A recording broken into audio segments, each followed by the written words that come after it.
السلام عليكم أحلى مشاهدين وأحلى متابعين في الدنيا، يا رب تكونوا بألف خير وسعادة. عندنا النهارده حلقة قوية جدًا، فيها أخبار مهمة جدًا، وفيها آراء برضه مهمة جدًا، فيها خبر كمان مهم جدًا عن النادي الإسماعيلي. أتمنى إن أنتم تتابعوا معانا الحلقة للآخر، وأكون ضيفة خفيفة على قلوبكم إن شاء الله.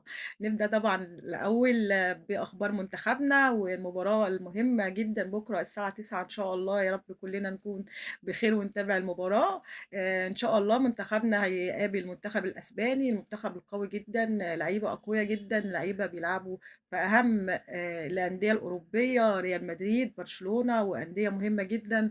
كابتن حسام واللعيبة كلّهم معنوياتهم مرتفعة جدًا بعد طبعًا الفوز الكبير على منتخب السعودية.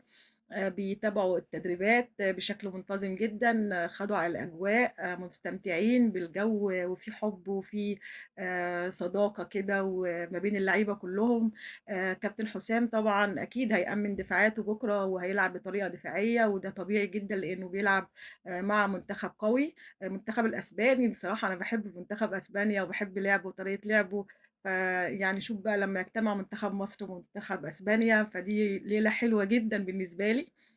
طبعًا هيدير المباراة حَكَم بُلغاري، والحَكَم ده معروف إن هو سريع جدًا في الإنذارات، بيطلّع إنذارات بسرعة جدًا وعصبي جدًا. أتمنى لاعيبتنا يكون عندهم حَذَر. إن شاء الله تكونوا رجالة، مش مهم النتيجة خالص يا رجالة، أهم حاجة يكون أداء كويس وأداء فيه رجولة، وفيه نظام دفاعي منظَّم، وكمان ما تشغلوش دماغكم خالص بالنتايج، مش فارقة معانا.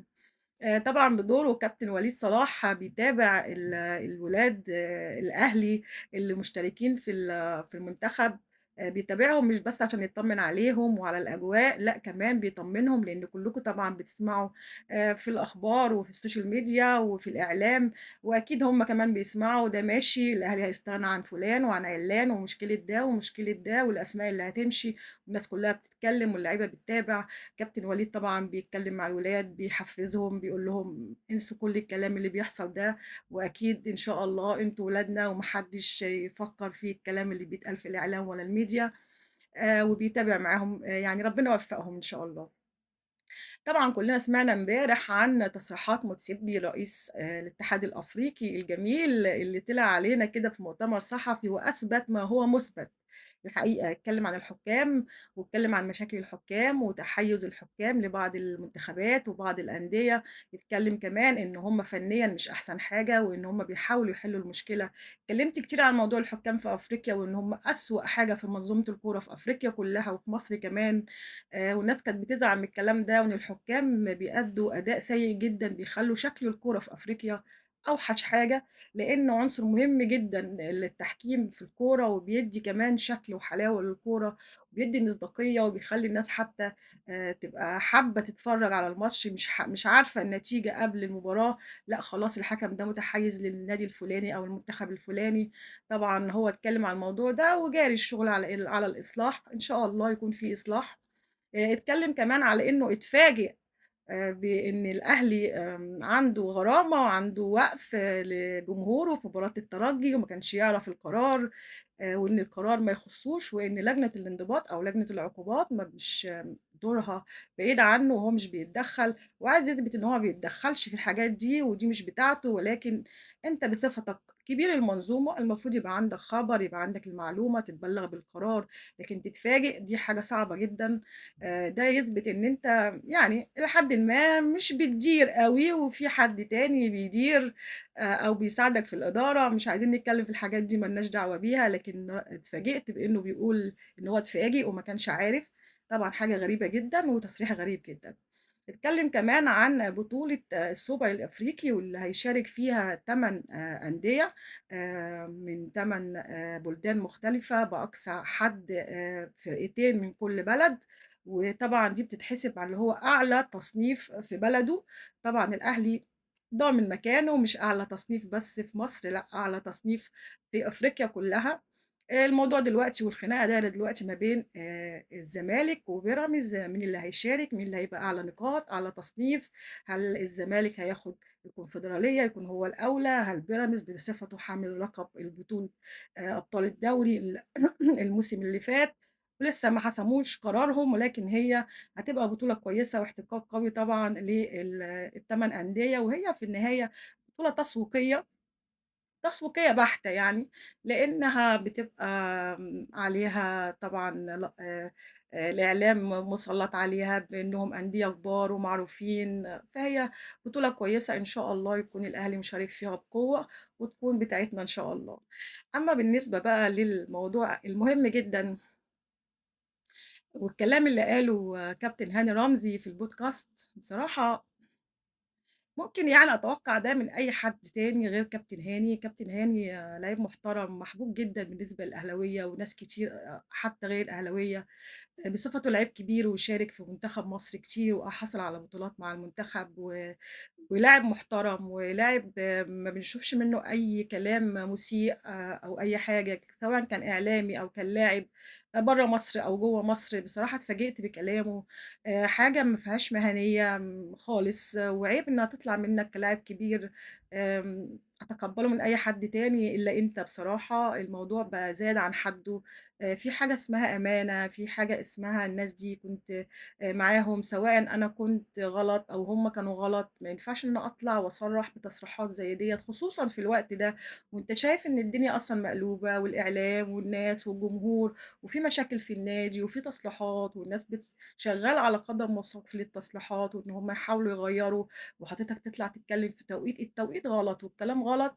ومش مهنيّة أصلًا إن أنت تطلع تتكلّم الكلام دوّة. طبعًا الراجل طلع واعتذر واتكلّم كلام كتير أوي، وعلى صفحته الشخصية اتكلّم واعتذر وحاول يصحّح الكلام ويحسّن الموقف، لكن خلاص الجمهور خَد موقف. كان فاكر إن ده هيعمل بقى show ويعمل ما أعتقدش إن هو بتاع show، بس ما أعرفش الكلام ده اتقال ليه، لكن هو اتقال وخلاص. لكن بصراحة أنا شايفة ردود الفعل كلّها ضده، رغم إن ناس كتير كانت عارفة اللي هو قاله وعارفة إن كل اللجان دي كانت مهمّشة وما كانش ليها دور، وكان دورها حتى مش استشاري كمان، كانت حتى موجودة كده بالاسم وخلاص، وإن كابتن بيبو هو اللي كان المسؤول عن كل القرارات. ولكن هو لمّا اتكلّم بالشكل ده الناس زعلت منّه، ناس كتير أوي 90% من الجمهور الأهلاوي ما كانش عاجبه التصريحات واتضايق. وأنا باشوف حتى في الإعلام ظاهرة غريبة حاصلة من أول الموسم ويمكن السنة اللي فاتت كمان، إن على طول في البرامج واحد أهلاوي وواحد زملكاوي، على طول الأهلاوي في حالة دفاع عن نَفْسه وحالة دفاع عن النادي وحالة دفاع عن اللعيبة والمدرب والإدارة، وعلى طول الزملكاوية في حالة هجوم. وحتى المذيع اللي بيدير ساعات كتير أوي بيكون متحيّز برضه لنَفْس كلام الضيف الزملكاوي، ما أعرفش إيه اللي بيحصل.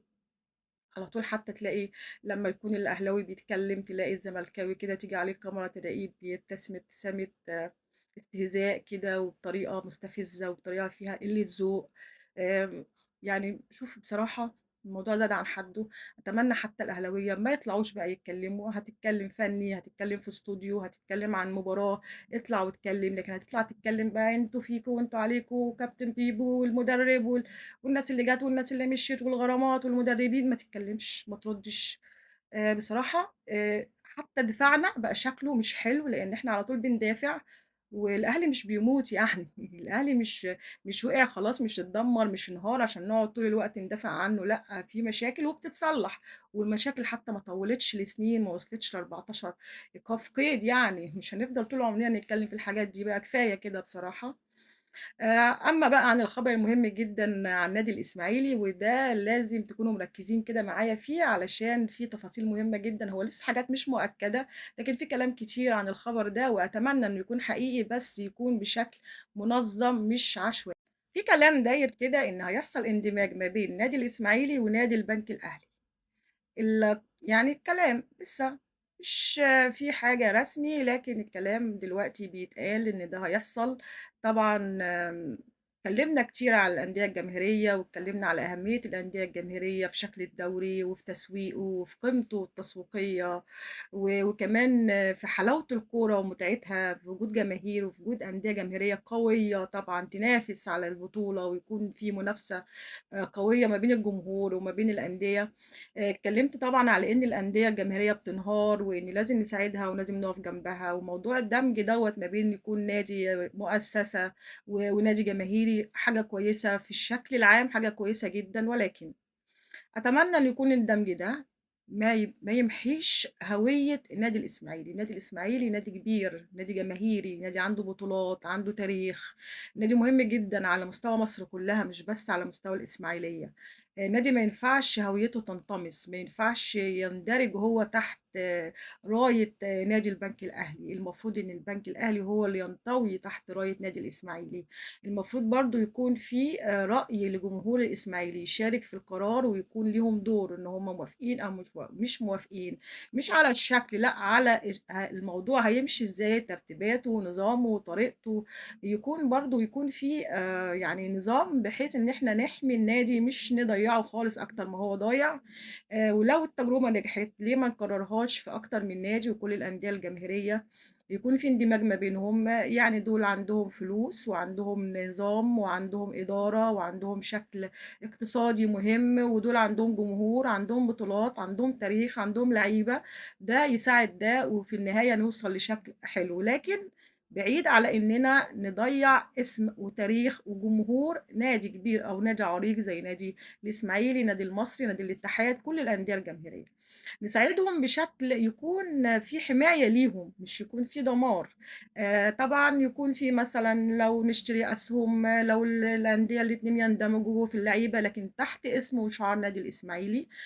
ما ينفعش إن إحنا نمحي اسمه. ما ينفعش إن إحنا ما نشاركش الناس في الرأي، ما ينفعش إن إحنا نكون عاملين خطة ويكون عاملين جدول، يكون عاملين نظام، يكون عاملين شغل منظم يحمي النادي ويحمي شكله ويحمي صورته ويحمي جمهوره. طبعًا أتمنى إن التجربة تكون ناجحة، وأتمنى الكلام يكون حقيقي. أنا قُلت أعرض عليكم الخبر وأشوف برضه رأيكم إيه، ولو نجحت التجربة تتكرر في أكتر من نادي أو لأ. الموضوع أكيد إن شاء الله لو اتعمل صح هتبقى حاجة هايلة جدًا وأتمنى إن هي تكون حقيقية. أمّا عن أخبار النادي الأهلي طبعًا لسه النادي الأهلي عنده نفس المشاكل مع المدرب، ما فيش جديد، ولكن كابتن سيد عبد الحفيظ بيتابع بشكل مهم جدًا وبشكل منتظم وبشكل قوي جدًا كل اللعيبة، وبيتابع المدرب ومعاهم على طول في التدريبات. الأهلي عنده بكرة ماتش ودي. اللعيبة طبعًا اللي موجودين دلوقتي مش منضمين للمنتخبات. أتمنى طبعًا النادي الأهلي يكون فيه انفراجة ويكون فيه جديد، وأتمنى إن المشاكل ما تتفاقمش وتتحل بهدوء. أتمنى الناس يكون عندها صبر، يكون عندها تروي، يستنوا يشوفوا الناس هتعمل إيه، هتشتغل إزاي. أتمنى الإعلام يهدى علينا شوية. أتمنى الناس المحبين للنادي الأهلي يحاولوا ينظموا الكلام اللي بيتقال، تصريحاتهم وكلامهم وآرائهم تكون في صالح النادي مش ضد النادي. وكل الناس اللي بتطلع تتكلم وتهاجم ما حدش يديهم فرصة للهجوم. وإذا كنت هتطلع تتكلم بس علشان تحسسنا إن إحنا مجرمين ومحتاجين محاميين، بلاش تطلع. بلاش يكون النادي الأهلي مخترق بكل أسراره وبكل اللي بيحصل فيه بكل تفاصيله. نحاول إن إحنا نقفل شوية على نفسينا ونقفل على النادي، نقفل على الأخبار وعلى الأسرار، نشتغل بنظام. في دلوقتي الناس شغالة، في دلوقتي كلام عن مدرب جديد هييجي الموسم اللي جاي، في حاجات نتمنى إن هي تكون ماشية في الطريق الصح. وأتمنى إن الناس تهدى على النادي الأهلي شوية. كل فيديو لازم أقول الكلمة دي في الآخر. طوّلت عليكم النهارده بس كان لازم نعرض كل الأخبار، وكمان أنا بقى لي كتير ما طلعتش معاكم. أشوفكم بكرة إن شاء الله بعد مباراة مصر ونكون موفقين وأدينا أداء كويس. تصبحوا على ألف خير.